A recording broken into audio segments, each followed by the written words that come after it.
tapi pemandangan di depannya membuatnya terperangah.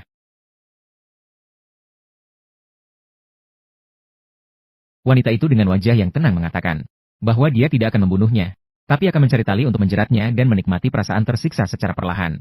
Tetapi saat keduanya pergi ke gudang mencari tali, mereka menemukan bahwa pria tersebut sudah ada di sana. Memanfaatkan kesempatan saat lawan sedang lengah, orang tua itu segera melarikan diri dari cengkeraman. Wanita itu pun hanya bisa kembali ke villa. Setelah itu, dia melemparkan daging beku keluar jendela, kemudian bersembunyi di dalam lemari es. Namun segera saja, dia ditemukan. Pria marah mengeluarkan borgol, mengikatnya dengan erat. Saat orang lain masih pingsan, pria itu menelepon rekannya. Namun dia malu untuk mengungkapkan asal-usul masalahnya. Hanya menyuruhnya untuk segera membawa orang ke sini. Wanita itu segera terbangun. Kemudian dia mulai menampilkan pertunjukan sedih untuk dirinya sendiri. Namun pria itu sama sekali tidak terpengaruh. Tiba-tiba,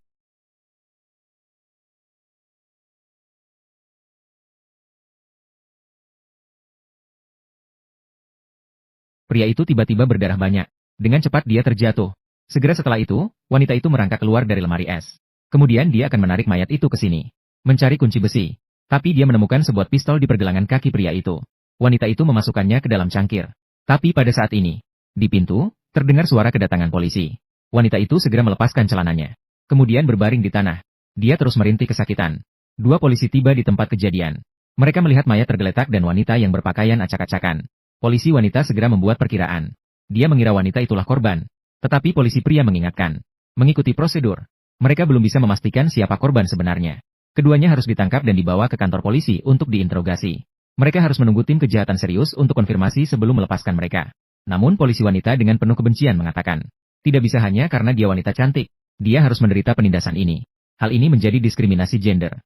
Dengan enggan, polisi pria membawa wanita ke mobil, menuju ke rumah sakit. Namun pada saat itu, seorang orang tua tiba-tiba muncul di tepi jalan dan menghalangi mobil polisi. Nyonya, tolong tenang. Dia akan membunuh kita. Apa yang kamu katakan?